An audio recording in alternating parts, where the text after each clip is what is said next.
দুনিয়ার জমিনে যত মানুষ প্রত্যেকের সামনেই বিপদের এই গাটিগুলো আছে, পাড়ি দিতেই হবে। প্রত্যেকটা গাটিতে দুই রকমের ব্যবস্থা, সুখের ব্যবস্থাও আছে, কষ্টের ব্যবস্থাও আছে। দুনিয়ার জমিনে যার চলন যেমন তার মরণ হবে তেমন, যার মরণ যেমন কবর হাসর ফুলসিরাত তেমন। এই জন্যই চলন যদি ভালো হয় মরণ ভালো হবে, চলন যদি ভালো না হয় মরণ ভালো হবে না। والنازعات غرقا والناشطات نشطا। দুই ধরনের ফেরেশতা দিয়ে আল্লাহ জান কবজ করান।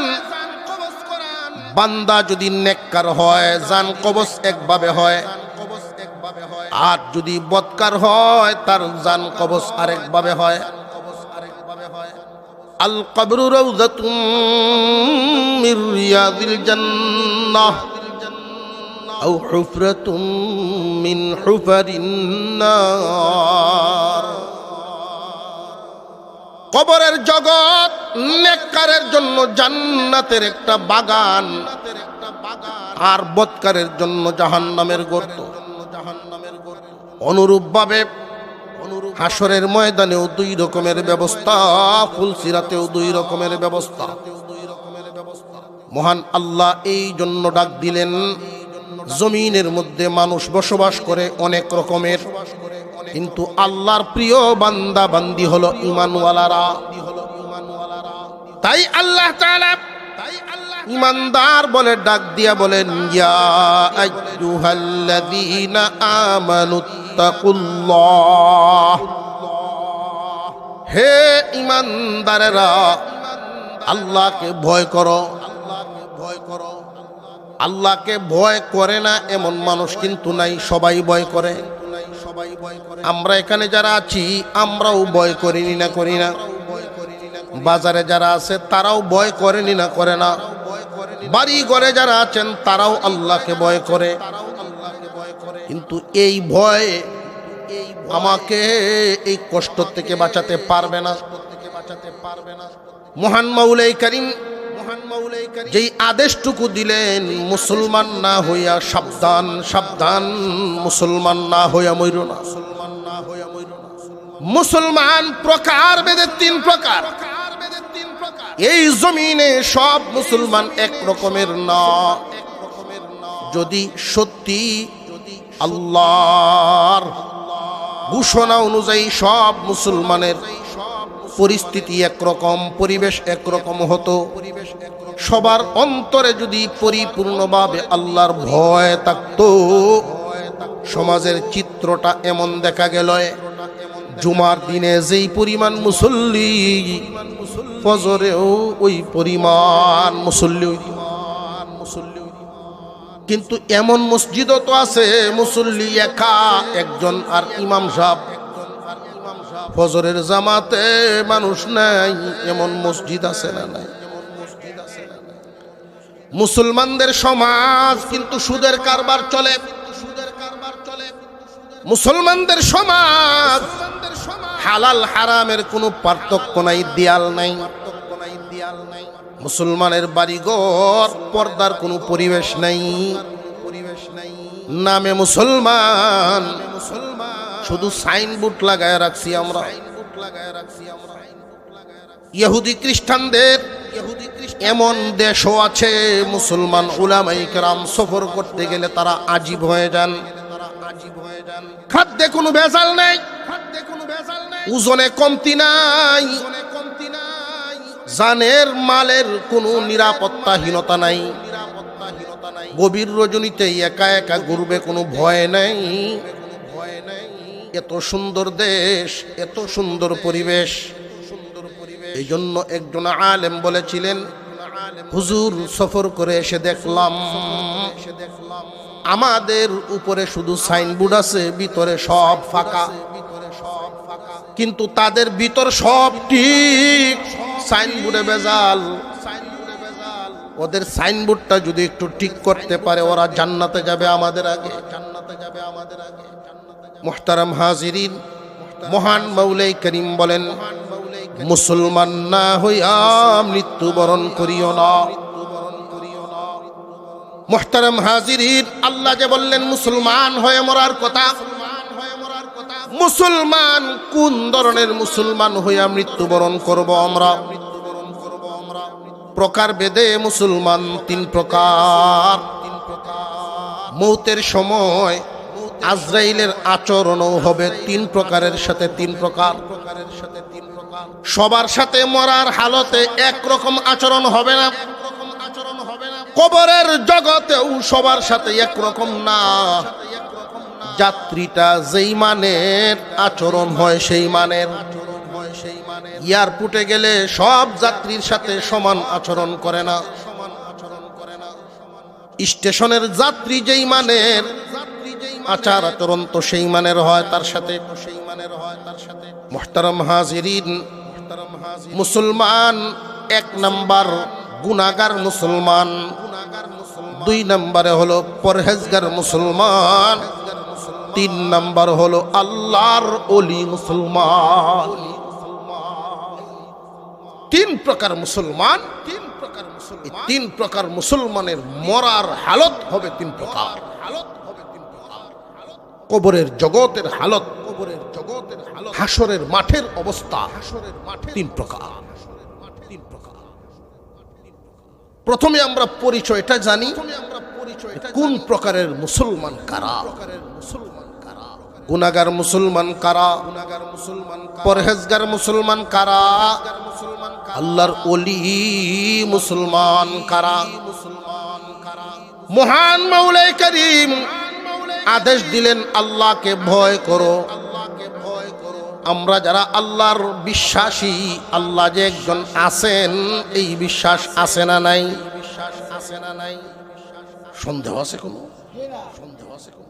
মহান মৌলাই করিম আমাদের সৃষ্টিকর্তা, তামাম পৃথিবীর সব কিছুর একমাত্র পালনেওয়ালা।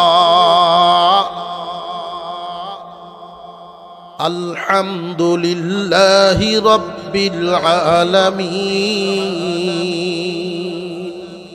সমস্ত জাহানের পালনেওয়ালা যিনি, আমাদের মালিক তিনি। এই বিশ্বাসটুকু আমাদের অন্তরে আছে। আমরা মুসলমান। পরকাল যে একদিন হবে এতে কোনো সন্দেহ আসেনি। জান্নাত জাহান্নাম যে আল্লাহ বানাইছেন এতে কোনো সন্দেহ আসেনি। তাহলে বোঝা গেল বিশ্বাসের কোনো কমতি নাই।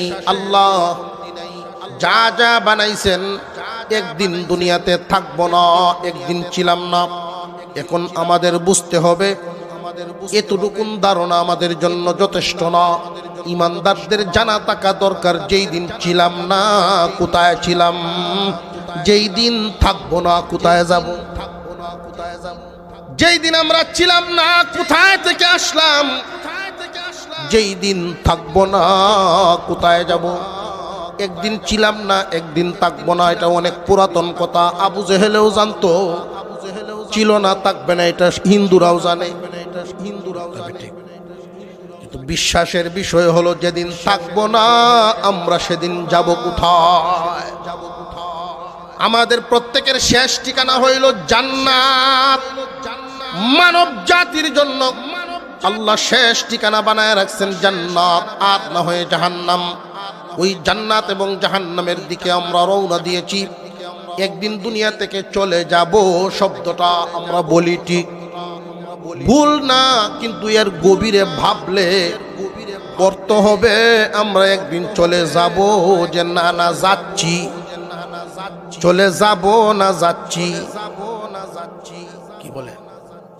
আমরা কিন্তু প্রতিটা মুহূর্তে মুহূর্তে ওই শেষ ঠিকানার দিকেই যাচ্ছি। মুহতারাম হাজিরিন, এক নাম্বার বলেছিলাম গুনাহগার মুসলমান, বিশ্বাসের কমতি নাই, কমতি হলো আমলের। ইমান ঠিক আছে কিন্তু আমলে বড় গন্ডগোল। সুদ যে হারাম এটা জানে কিন্তু মানে না।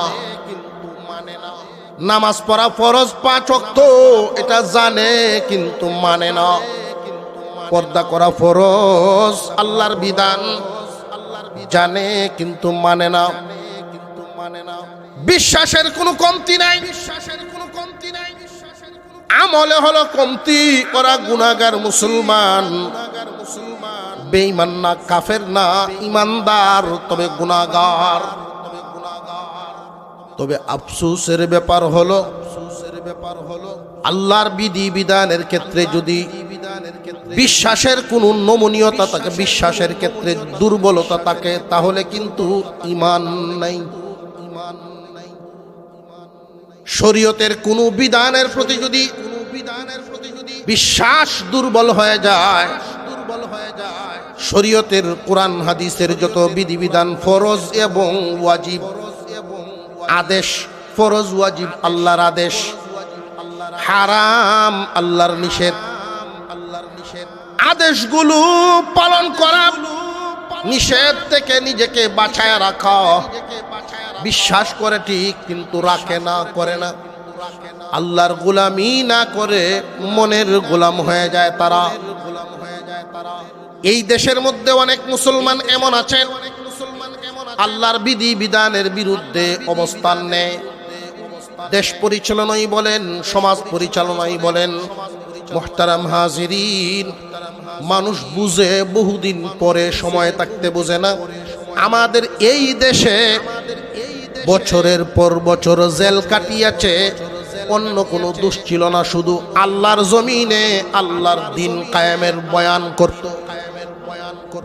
কুফরি মতবাদের বিরুদ্ধে কথা বলার কারণে পশ্চিমাদের মতামত, পশ্চিমাদের মতভেদ, তাদের মতাদর্শ, তাদের যে রীতিনীতি, এগুলো এই দেশে বাস্তবায়ন আইনে সংযুক্ত করে দেশের মধ্যে এগুলো পরিচালনা করার জন্য যারা মিশন চালিয়েছে, প্রশাসনকে তারা হাত করে নিয়েছে। কোনো আলেম বক্তৃতায় যদি উনি এটা জেনে বুঝে বলতেন যে এই দেশে শান্তি আসবে না ততদিন, আল্লাহর দিন কায়েম হবে না যতদিন, আল্লাহর দিন কায়েম হবে না যতদিন, শান্তি আসবে না ততদিন, মানব রচিত সংবিধান দিয়ে দেশ চলে, মুসলমানদের দেশ মানব রচিত সংবিধান দিয়া যে চলে, অনেক বিধিবিধান, অনেক আইন কোরআন হাদিসের সাথে সাংঘর্ষিক হয়নি না, হয় না? সাংঘর্ষিক বিধান নিয়ে যদি উলামায়ে কেরাম কথা বলেন, তার এই জেলে নেওয়া হইতো। বছরের পর বছর এই বলার কারণে জেল কাটছে। মুসলমানদের দেশ, 95% মুসলমান। ইমান কারে কয়? পরিপূর্ণ না বুঝার কারণে এই হালত। ইমানের গুরুত্ব, দ্বীনের গুরুত্ব যদি তাদের অন্তরে পরিপূর্ণ বুঝ আসতো, তাহলে কুফরি মতবাদ লালন করনেওয়ালারা এই দেশে মাথা উঁচা করে হাঁটতে পারত না রাস্তা দিয়া। মুহতারাম হাজিরিন, কুরআন হাদিসের সমস্ত বিধি বিধানগুলো, আল্লাহ এবং রসুলের বিধি বিধানগুলো মানার ক্ষেত্রে, বিশ্বাস করার ক্ষেত্রে কোনো দুর্বলতা থাকতে পারবে না মুমিন। যদি দুর্বলতা আসে, ইমানদারের কাতারেই নাই, কাফের। কথা বুঝে আসতেছে? পর্দা পালন করা এটা কি দুর্বলতা? চলবে না, ফরজ। করতে পারি না, এটা আমার দুর্বলতা। করা লাগতো না শব্দ যদি কেউ বলে, পর্দা লাগে না, বাবি মার সমান, পর্দা লাগে না, লাগে না কইতে দেরি, কাফের হইতে দেরি নেই। বহু মানুষ এমন আছে যে ভাই নামাজ পড়েননি, পড়ে না যারা, ওদের মধ্যে দুই দল। এক দল বলে হুজুর ফরমু, এই তো ধরে লাইমু, তাহলে বোঝা গেল নামাজ যে ফরজ এই কথা মানে ঠিক পালন করে না। সে ফাসেক, গুনাহগার, কাফের না। তার জবানে যদি এমন কথা বের হয়, শুনছি হুজুর আপনারা নামাজ পড়েন, নামাজ লাগে না, নামাজ লাগে না বলতে দেরি, কাফের হইতে দেরি নাই। বুঝে আসতেছে আমাদের? গুনাহগার মুসলমানের হালতের মধ্যেই আমরা থাকতে পারি কিনা সেই কথাটা বোঝাচ্ছি। বিধিবিধান পালনের ক্ষেত্রে তো বহুত ত্রুটি, বিশ্বাসের ক্ষেত্রটাই দেখেন কোন হালতে যাচ্ছে। মুহতারাম হাজিরিন, বিদেশি বিভিন্ন সাংবাদিকেরা প্রশ্ন করছে, আমাদের দেশের নীতি নির্ধারক নেতা কর্মীদেরকে বিভিন্ন সময় প্রশ্ন করে, এই দেশে যদি আপনারা ক্ষমতায় আসেন শরিয়া ভিত্তিক আইন চালু করবেন কিনা। উত্তরটা যার যার অবস্থান থেকে, যার যার বুঝ থেকে উত্তর দিয়েছেন। তবে মনের হালত রাখতে হবে এমন, বহুদিন যাবৎ কুফরি মতবাদ দিয়ে এই দেশ চলে আসছে, হঠাৎ করে শরিয়া আইন জারি করা যাবে না। তবে শরিয়া আইন জারি না করলে দেশের পরিপূর্ণ শান্তি আসবে না, এতে কোনো সন্দেহ নাই। শরিয়া আইন যে জারি করতে হবে এই ইচ্ছা আমাদের আছে। আমি একজন মুসলমান, মনে প্রাণে চাইতে হবে, মনে প্রাণে আগ্রহ প্রকাশ করতে হবে। আদালত চলবে ইনসাফের আইন দিয়া, মানুষের আইন দিয়ে আদালত চললে ইনসাফ কায়েম হবে না। একজন ইমানদার মনে প্রাণে যদি না চায়, চাওয়ার ক্ষেত্রেই যদি দুর্বলতা আসে তাহলে ইমানই নেই। নামে মুমিন কিন্তু এর নাম হলো মুনাফিকদের লিস্টে। জানিয়া রাখবেন, শরীয়তের বিধি বিধান জমিনে কায়েম হলে শান্তি আসবে, এতে সন্দেহ নাই। কিন্তু বিভিন্ন প্রতিকূলতার কারণে, বিভিন্ন সমস্যার কারণে আস্তে ধীরে কায়েম করতে হবে। কিন্তু কায়েম যে করতে হবে এই ইচ্ছার কোনো দুর্বলতা। মুহতারাম হাজিরিন, আল্লাহর বিধি বিধানের প্রতি ঈমানটুকু রাখলেই আল্লাহর পক্ষ থেকে জান কবজ যখন করা হবে, একটা সুসংবাদ নিয়ে তারে জান কবজ হবে। গুনাহগার মুসলমান আল্লাহর বিধি বিধান, শরীয়তের বিধান পরিপূর্ণভাবে মুহাব্বতের সাথে বিশ্বাস করে। কিসের সাথে বিশ্বাস? বুঝা হিসাবে না মুহাব্বতে? কারোর কাছে শরীয়তের বিধান যদি বুঝা মনে হয় যে আমি মুসলমানের ঘরে জন্ম নিয়েছি, তাই বলে কি বাজারে হাফ প্যান্ট ভিন্দে আটতাম না? হাঁটু গুড়ে রাখা ফরজ, এই ফরজটুকু সে মানতেছে সমাজের চাপে। এই ফরজের প্রতি, শালীনতার প্রতি তার মহব্বতে মানে না, সমাজের চাপে মানে। বিষয়টা যেন এমন না হয়, যদি এমন হয় তাহলে ঈমান নেই। বুঝে আসতেছে? শরীয়তের প্রত্যেকটা বিধি বিধানের প্রতি মহব্বতের বিশ্বাস,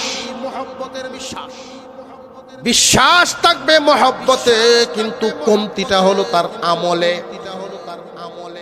সুদ যে ঘৃণিত হারাম কাজ, সুদ খাওয়া কি জায়েজ না হারাম? এই সুদের স্তর 70টার মতো বর্ণনা করেছেন আলেম উলামাগণ। প্রায় সময় প্রায় জায়গায় বলে বেড়াচ্ছেন। মসজিদ থেকে বলা হয় জুমার দিনে, ওয়াজ থেকে বলা হয় মাহফিলে, বিভিন্ন জায়গায় কুরআন হাদিসের এই কথাগুলো শোনানো হচ্ছে। তারপরেও কিন্তু সুদের লাগাম টানা যাচ্ছে না। দিন যত যায়, এমন একটা সময় ছিল, উলামায়ে কেরাম বলতেন, এমন এক সময় ছিল 7 জন সুদকুরের নাম একটা কাগজ লিখে তাবিজ বানানো। গরুর কান্দ ফুকা হয়ে গেছে, গরুর কান্দের মধ্যে জলের দাগে ফুকা হয়নি না, হয় না জলের দাগ, এটার মধ্যে কাকে ঠুকরা এলছে, জায়গাটা কত হওয়ার কারণে ফুকা হয়ে গেছে। রাজনগরী হুজুর ছিলেন আমাদের অঞ্চলের দেওবন্দি হুজুর, ঘরভুরি হুজুর যারা ছিলেন, যে উনাদের সিনিয়র ছিলেন,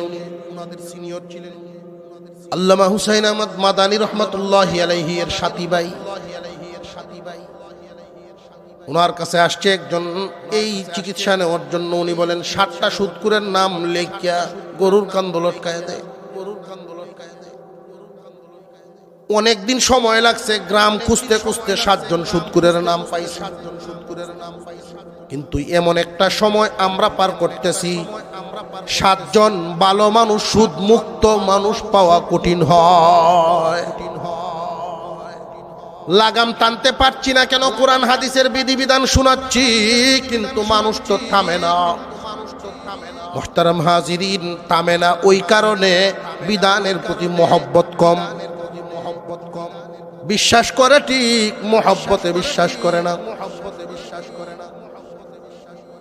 এমন মানুষও তুই সমাজের মধ্যে থাকে, সুদকুরের বিরুদ্ধে কথা বললে সুদকুররা মনে মনে কষ্ট পায়। মেসাব কি আর কোন ওয়াজ পাইছিল না নিয়ে তো করা করে নি আমরা কোন লাগে।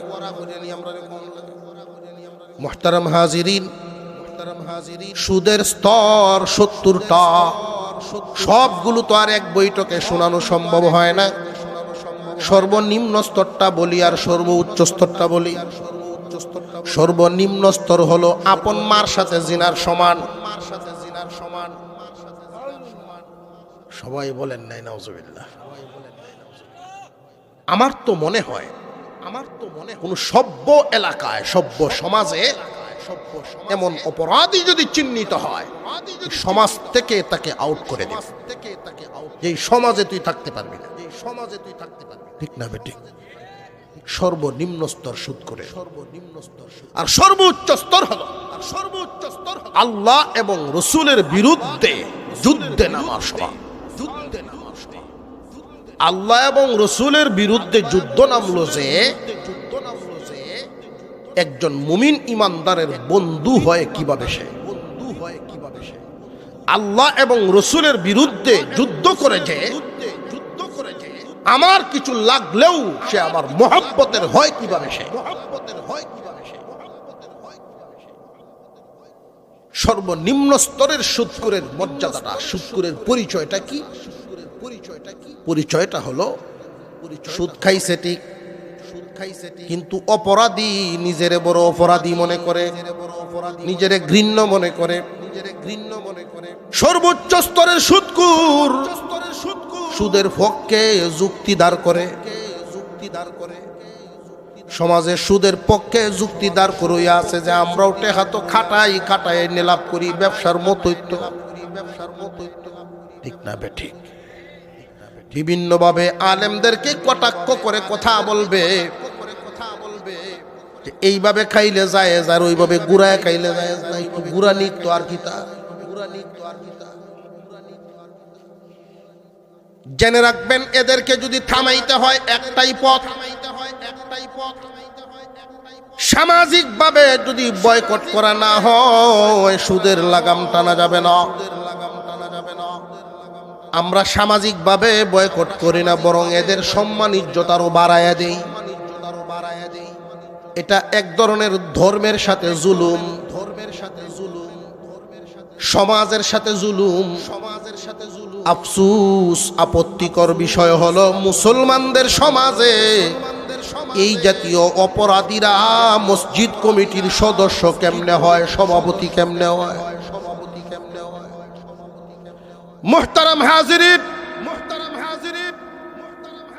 এক নাম্বার মুসলমানের যে স্তর বললাম, গুনাহগার মুসলমান, বিধিবিধান বিশ্বাস করে ঠিক কিন্তু পালন করে না।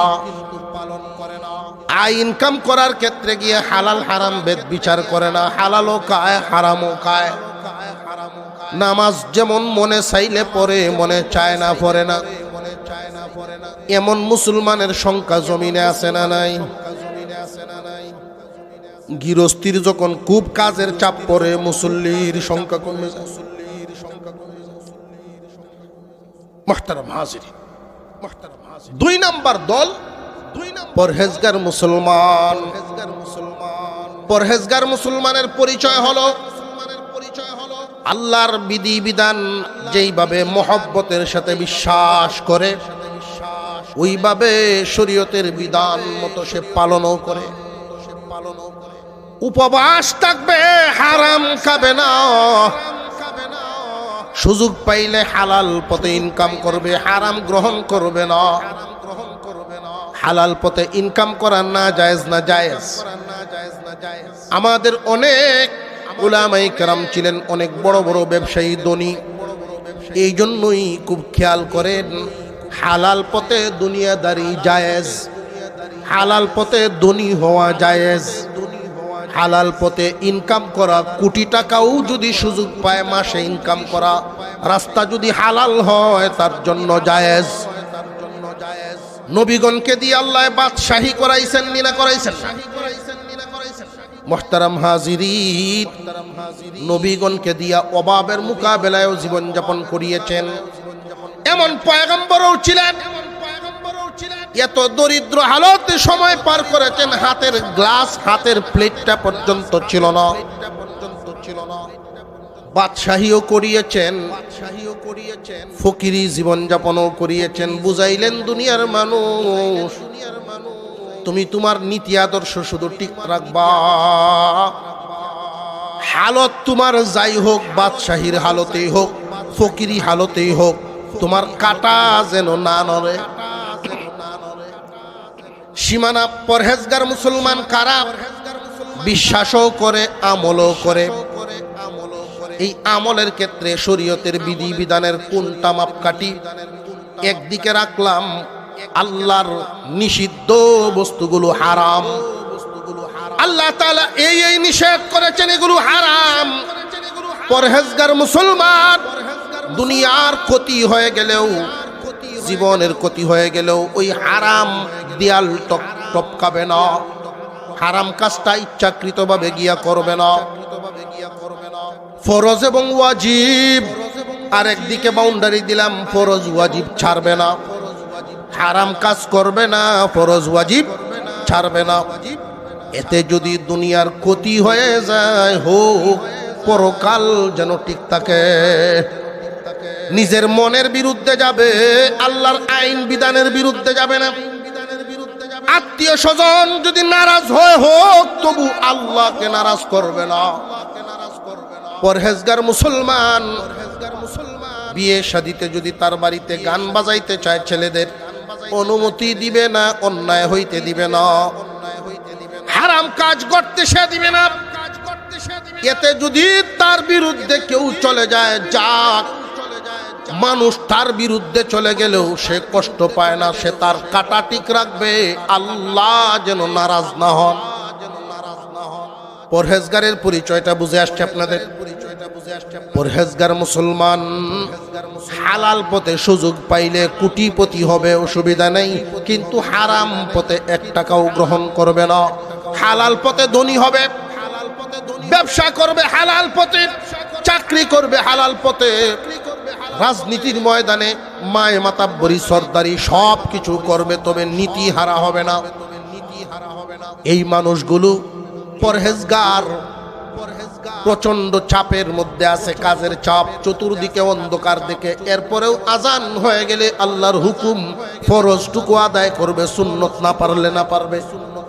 ফরজ ওয়াজিবের সাথে কোনো আপোষ নাই, হারাম করার ক্ষেত্রেও কোনো আপোষ নাই। সাবধান, হারাম থেকে বাঁচতে হবে, ফরজ ওয়াজিব পালন করতে হবে। এই বিষয়টা তার কাছে খুব মজবুত। এরা হলো পরহেজগার মুসলমান। আল্লাহর ওলি মুসলমান আরেক দল। ওলিগণের যেই সংজ্ঞা, সেই সংজ্ঞার দিক নজর করলে সংখ্যায় খুব কম পাওয়া যায়। তবে নাই যে এমন না, আল্লাহর ওলিগণও আছেন। আল্লাহর ওলিদের পরিচয় হলো হালাল পথে দুনিয়া কামানো জায়েজ, যারা পরহেজগাররা করে।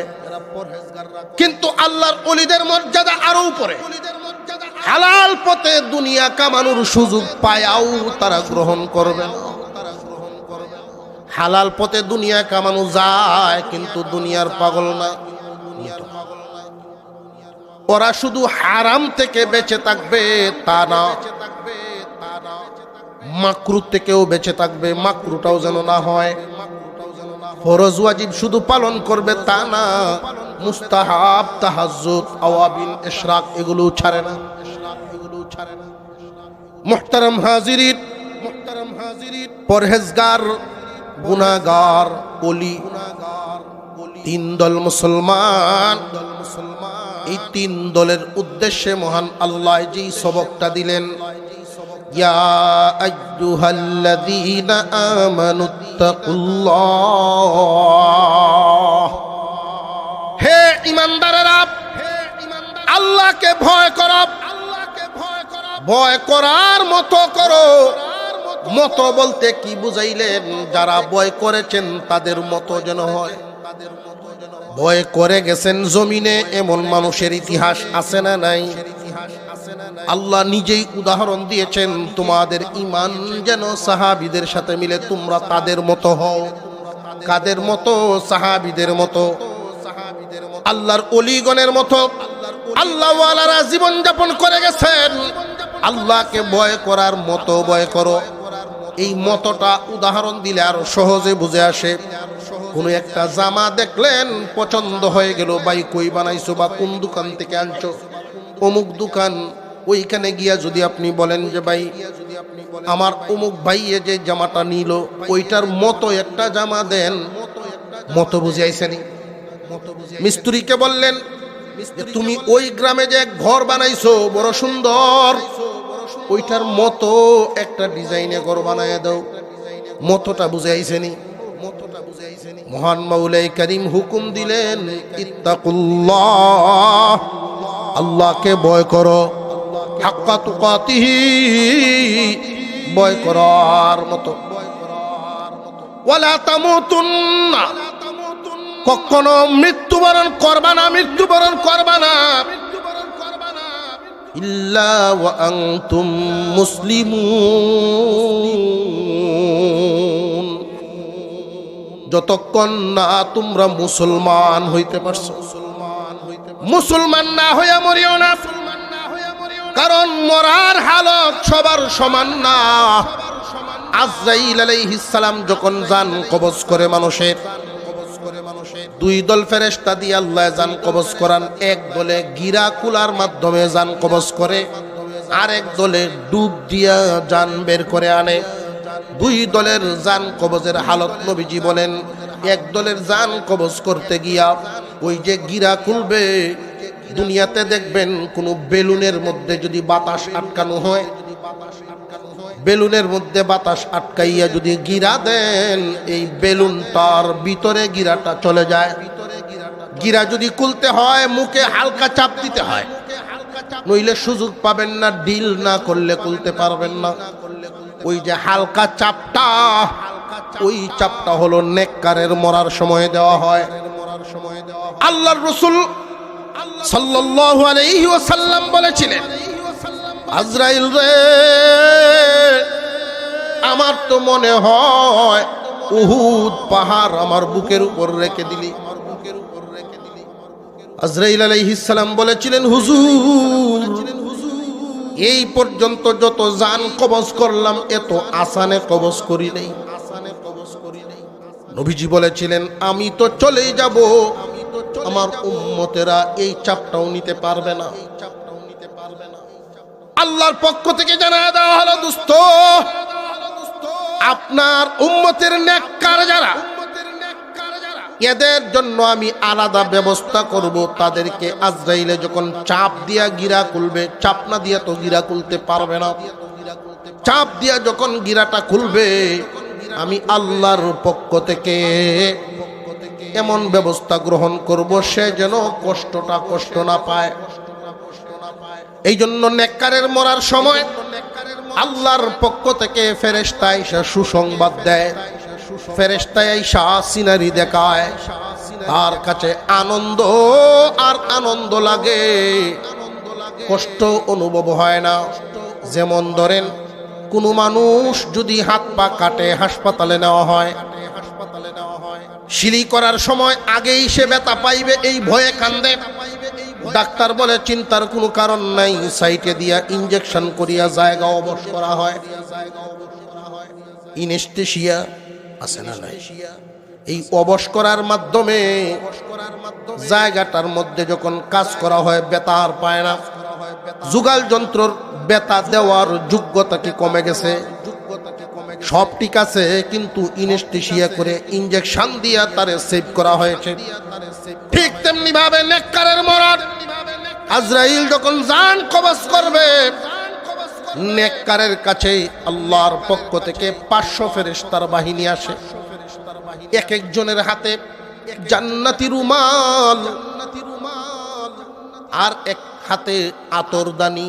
একজনের আতরের সুঘ্রাণের সাথে আর একজনের তার মিল নেই। ওই বাহিনী দেখবে কোন নেককার তাদেরকে দেখে সালাম দিয়ে দিবে, কোন নেককার মুস্কি হাসি মারবে, তার জান কবজ হবে। দুনিয়ার জমিনে যেমন মার কুল থেকে বাবার কুল, বাবার কুল থেকে মার কুলে সন্তান আদান প্রদান করলে দুইটা হাত বাচ্চায় হাসতে হাসতে বাড়ায় দেয়, উড়াল দিয়া যায়। এইভাবে আল্লাহর নেককার বান্দারা দুনিয়া থেকে বিদায় হবে, ফেরেশতারা জান্নাতের চিত্র তুলে ধরবে। এই দেখো রে বান্দা, পরহেজগারির জীবন যাপন করার কারণে তোমার এই হালত। এখান থেকে তুমি ওইখানে যাইবা, জান্নাতের চিত্রটা দেখবে আর উড়াল দিতে চাইবে। কি সুখের জায়গা! দেখায়া দেখায়া যখন জান কবজ করা হবে, গিরাকুলার চাপ তার কাছে আর চাপ মনে হবে না। পক্ষান্তরে বদকার যদি হয়, মুহতারাম হাজিরিন, বেঈমান কাফের যারা, ইমানদার মুমিনদের মধ্যে গুনাহগার যারা, গুনাহগারের পরিচয়টা আপনাদেরকে আগেই দিয়েছি। মানে বিশ্বাস করে ঠিক পালন করে না, শরীয়তের বিধি বিধান বিশ্বাস করে ঠিক পালন করে না। ওরা মনের গোলামি করে, রবের গোলামি করে না। মনে যখন চায় তখন তাই করে। মনে চাইছে নামাজ পড়বে, মনে চায় না নামাজ ছেড়ে দিবে। আল্লাহর হুকুমের প্রতি তাদের কোনো তোয়াক্কা নাই, ভয় নাই। মুহতারাম হাজিরিন, আল্লাহর ভয় যার অন্তরে আছে, ব্যস্ততা তার নামাজ থেকে দূরে রাখতে পারবে না, কারণ আল্লাহ নারাজ হবেন। আল্লাহর হুকুম। জমিনের মধ্যে মানুষের হালত খুব ভালো করে নিজেরাই আমরা দেখি। আমার হালতটা কোন পর্যায়ে আছে, আপনার হালতটা কোন পর্যায়ে আছে। আমি কোন ধরনের মুসলমান, গুনাহগার মুসলমান নাকি পরহেজগার মুসলমান নাকি ওলি মুসলমান? গুনাহগার মুসলমান হলো তারা বিশ্বাস করবে পালনে গন্ডগোল আছে, পালনের মধ্যে কম বেশি হয়ে গেছে, মনে চায় করে, মনে চায় না ছেড়ে দেয়। পরহেজগাররা কখনো মনের কথায় চলবে না। রবের যা বিধান, এই বিধান সে কখনো, হয়তো সুন্নতের ক্ষেত্রে, মুস্তাহাবের ক্ষেত্রে তার দুর্বলতা আছে, ফরজ ওয়াজিবের ক্ষেত্রে আর হারামের ক্ষেত্রে কোনো আপোষ নাই। ফরজ ওয়াজিব ছাড়বে না, হারাম কাজ করবে না। আল্লাহর ওলিগণের হালত তো আরো ঊর্ধ্বে, শুধু হারাম আর ফরজ ওয়াজিবের মধ্যে সীমাবদ্ধ না। আমল করার ক্ষেত্রে ফরজ ওয়াজিব তার কাছে তো এমন ভাবে বডির সাথে, রুচির সাথে, চিন্তার সাথে মিশে যায়, রক্তের সাথেই মিশে যায়। মুস্তাহাব সুন্নত আমলগুলো তারা ছাড়ে না। আমাদের কাছে যদি এক ওয়াক্ত ফরজ ছুটে যায় যেমন কষ্ট লাগে, আল্লাহর ওলিদের কোন সুন্নত ছুটে গেলে এর চেয়ে বেশি কষ্ট লাগে। হারাম কাজ তো করবেই না, মাকরুটাও করবে না।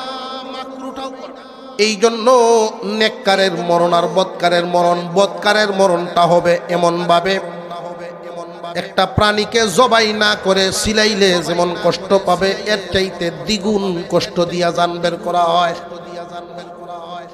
ফেরেশতাকে দেখেই আত্মা লুকাইতে থাকে, বডির ভিতরে ডুব দেয়, না বের হব না। তার সুরত দেখেই ভয় পাওয়া যায়, তরতর করে কাঁপতে থাকে। সখরাত যখন আরম্ভ হয়, পেরেশান আর পেরেশান। এই মানুষটার জান বের হইতে চায় না। গিরাকুলার মাধ্যমে ওই ফেরেশতারা তো আসবে না। আল্লাহ পাকের এমন ফেরেশতা আল্লাহ পাঠাবেন, তার ভিতরে ডুব দিয়া ডুইখা যাবে। এমন ভাবে লুকায়িত থাকলেও হাড়ের ভিতর থেকে গিয়ে ধরে তারে, এই আত্মাটারে যখন টান দিয়া বের করে এই ফেরেশতায় 432টা রোগের মাথা এক টান দিয়া ছিঁড়ে ফেলে, নারী বুড়ির সাথে লাগানো এক টান দিয়া যখন ছিঁড়ে ফেলে, সারা বডির রগের মাথাগুলো ছিঁড়ে ফেলা হয়।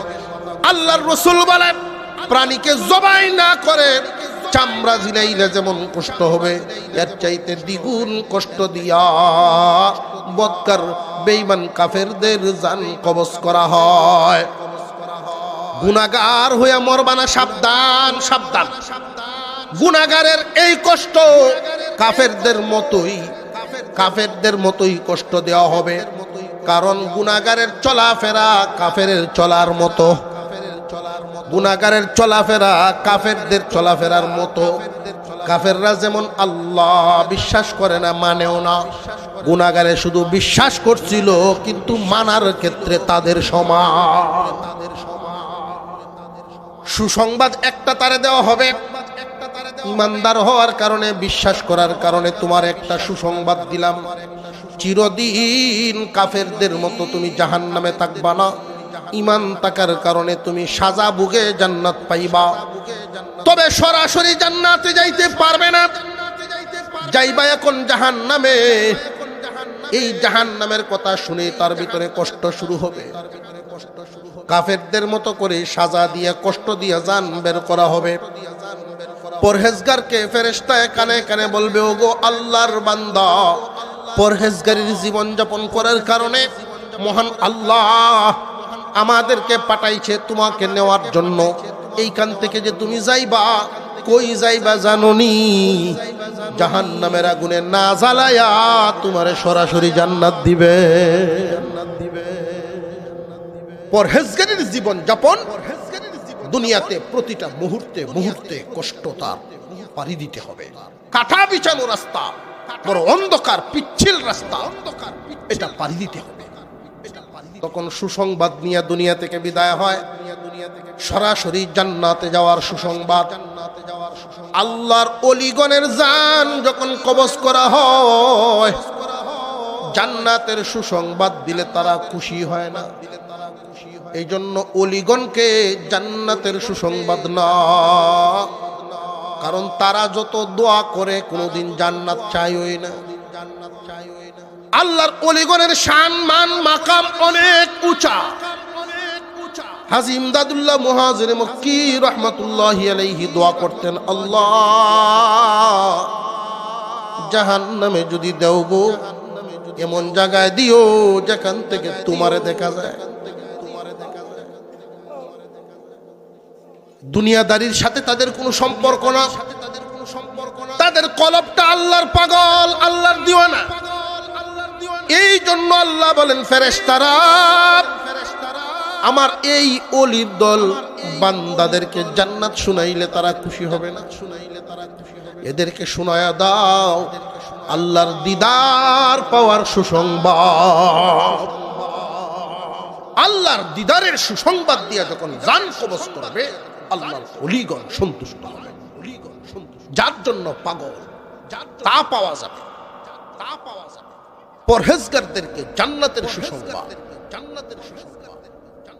গুনাহগারদেরকে জান্নাত দিবেন, তবে সাজা ভোগার পরে।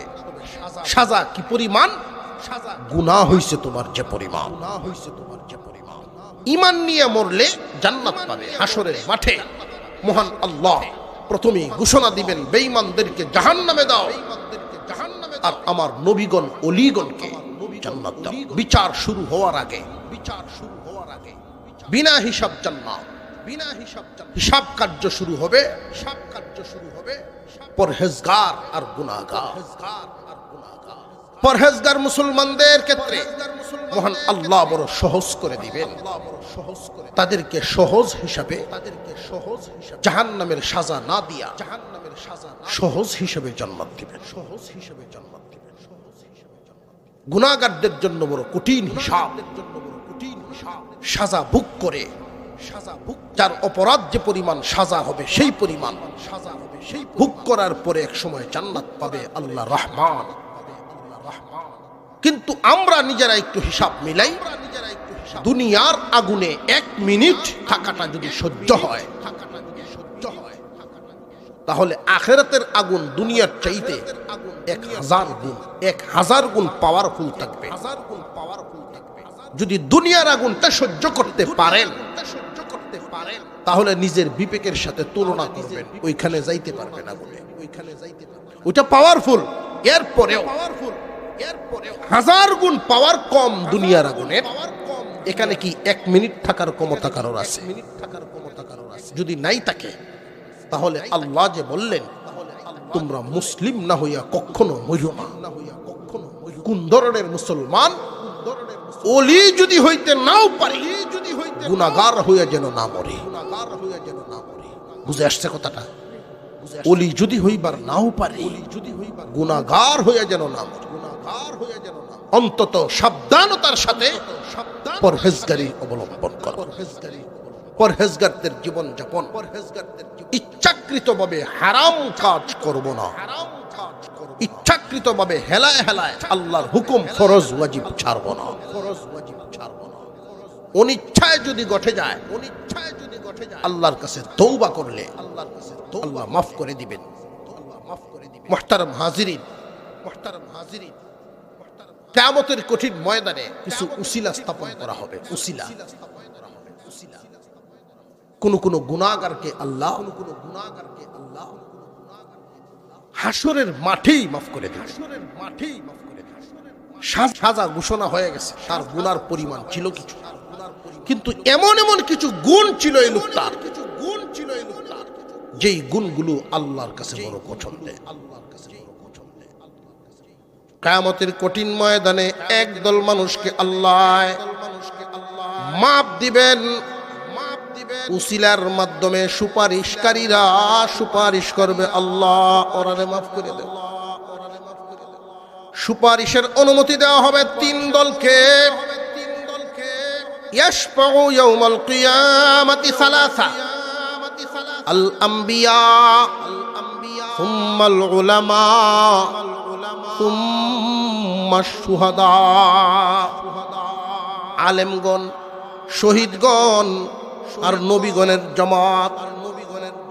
নবীগণ উম্মতের জন্য সুপারিশ করবেন, আলেমগণ উম্মতে মুহাম্মাদির আলেম উলামারা সুপারিশ করবে, সুপারিশ মঞ্জুর হবে।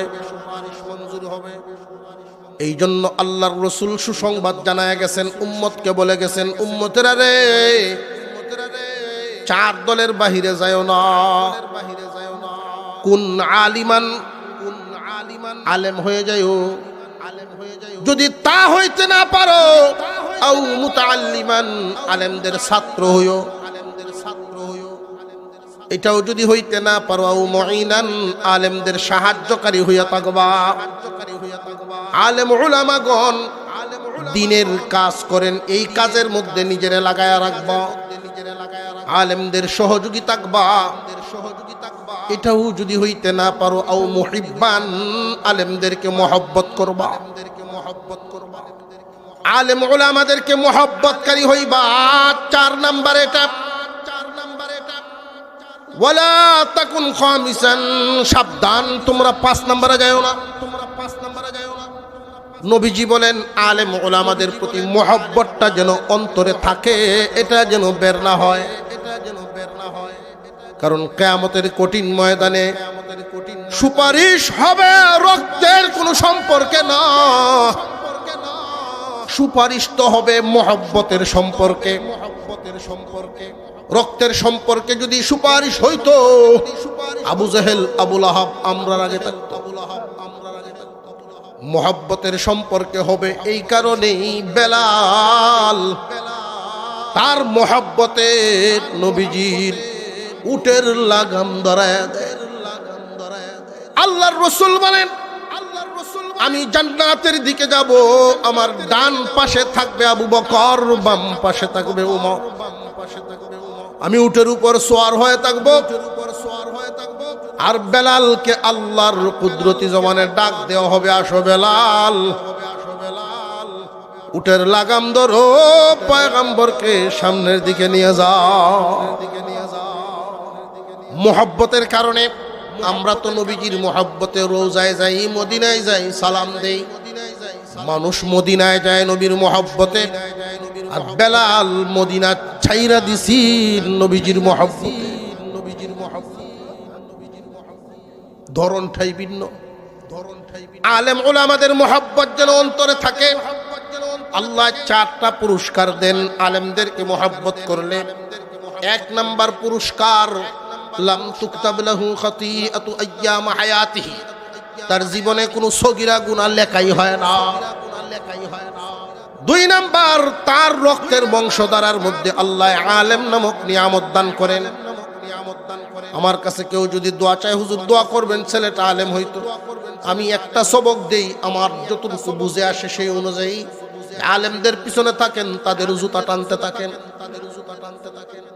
আলেমদের মহব্বতে 2 নাম্বার পুরস্কার, তার রক্ত দ্বারা বংশধারার মধ্যে আল্লাহ নিয়ামত দিয়ে দিবেন।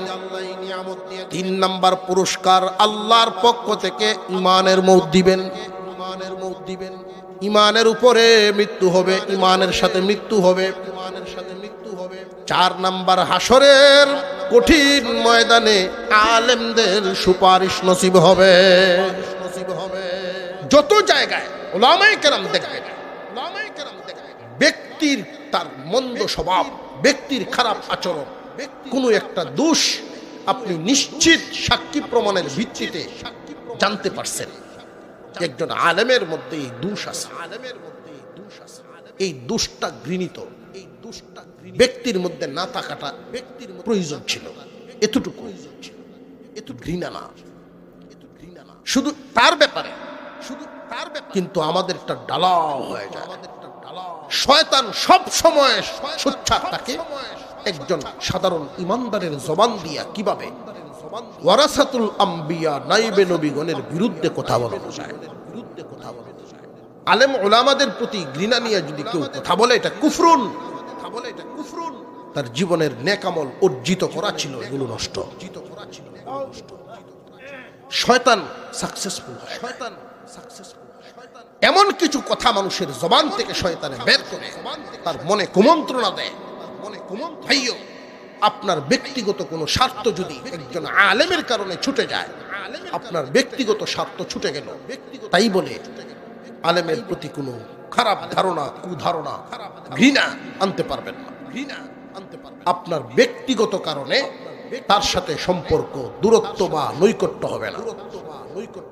আল্লাহর দ্বীনের কারণে কারোর সাথে সম্পর্ক হবে আল্লাহর ওয়াস্তে, দূরত্ব হবে আল্লাহর ওয়াস্তে। মুহতারাম হাজিরিন, কারোর সাথে যদি মুহাব্বত করেন আল্লাহর সন্তুষ্টির জন্য, দূরত্ব আনবেন আল্লাহর সন্তুষ্টির জন্য। আমরা স্বভাব এমন পর্যায়ে পৌঁছছে, আমার মর্জি মাফিক কমিটি যদি না হয়, মসজিদ ও চান্দা দেওয়া বাদ। ঠিক না বেঠিক? শয়তানের মারাত্মক ধোঁকা। শয়তান 2 ধরনের, জিন শয়তান আছে, মানুষ শয়তানও আছে। অনেকগুলো কথা, অনেক লম্বা আলোচনা হয়ে গেছে। মহান আল্লাহ যে বললেন, হে ঈমানওয়ালারা, আল্লাহকে ভয় করে চলো, ভয় করার মতো মৃত্যুবরণ করিও না মুসলমান না হইয়া। মুসলমান কয় প্রকার বললাম? আপনারা ঘুমাই গেছেন গে লাগে। 3 প্রকার। গুনাহগার, পরহেজগার, ওলি। ওলি যদি হইতে নাও পারি, অন্তত গুনাহগার হইয়া যেন না করি। আল্লাহ বুঝাইলেন, তোমার মরণের ঘাটিতে যদি শান্তি চাও, পরহেজগার হইয়া অন্তত মরো। কবরের ঘাটিতে যদি শান্তি চাও, অন্তত পরহেজগার হইয়া মরো। হাসরের মাঠেও যদি শান্তি চাও, অন্তত পরহেজগার হইয়া মরো। জাহান্নাম থেকে যদি বাঁচতে চাও, পরহেজগার হয়ে যাও। আল্লাহ পাক আমাদেরকে পরহেজগার হওয়ার তৌফিক দেন, বলুন আমিন।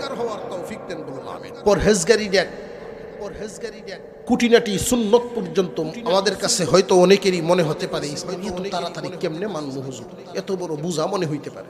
এই জন্য আমি 2টা খুঁটি 2 সাইডে দিলাম। কখনো ইচ্ছাকৃতভাবে হারাম কাজ করব না। ইচ্ছাকৃতভাবে ফরজ ওয়াজিব ছাড়ব না। এখন থেকে নিয়ত করি, 5 ওয়াক্ত নামাজ ছাড়ব না কখনো। আমার একটু ক্ষতি হয়ে গেল, নামাজ ছাড়ব না, পরহেজগার হইতে হবে। দুনিয়াতে আসার সময় যেভাবে একা, যাওয়ার সময় একা। কার ধান্দায় পড়ছি আমরা? কিসের ধান্দায় ভুলে গেছি? আসার সময় 150 টাকার কাপড় পরছি, যাওয়ার সময় 15,000। ঠিক না বেঠিক? তাও উভয় বেলায় এই কাপড় নিজেরা পরতে পারি নাই। আসারটাও অন্যরা পরাইছে, যাওয়ারটাও অন্যরাই পরাইব। এই দুনিয়াদারি। এই কথাটা মনে রেখে অন্তত ইচ্ছাকৃতভাবে হারাম কাজ করব না, ফরজ ওয়াজিব ছাড়ব না। আল্লাহ যেন আমাদেরকে এভাবেই জীবন যাপনের তৌফিকটুকু দান করেন, বলুন আমিন। আমি আপনাদের কাছে দোয়া চাই, আপনাদের জন্য দোয়া করি। আল্লাহ তাআলা যেন এই মাদ্রাসাকে কবুল করেন, মাদ্রাসার সকল জরুরত আল্লাহ পূরণ করে দেন। আপনাদের সকলকে মাদ্রাসার প্রতি নেক নজর, যার যার তৌফিক অনুযায়ী সাহায্যের হাত বৃদ্ধি করা, সেই আহ্বান রেখে আমি আমার আলোচনা শেষ করলাম।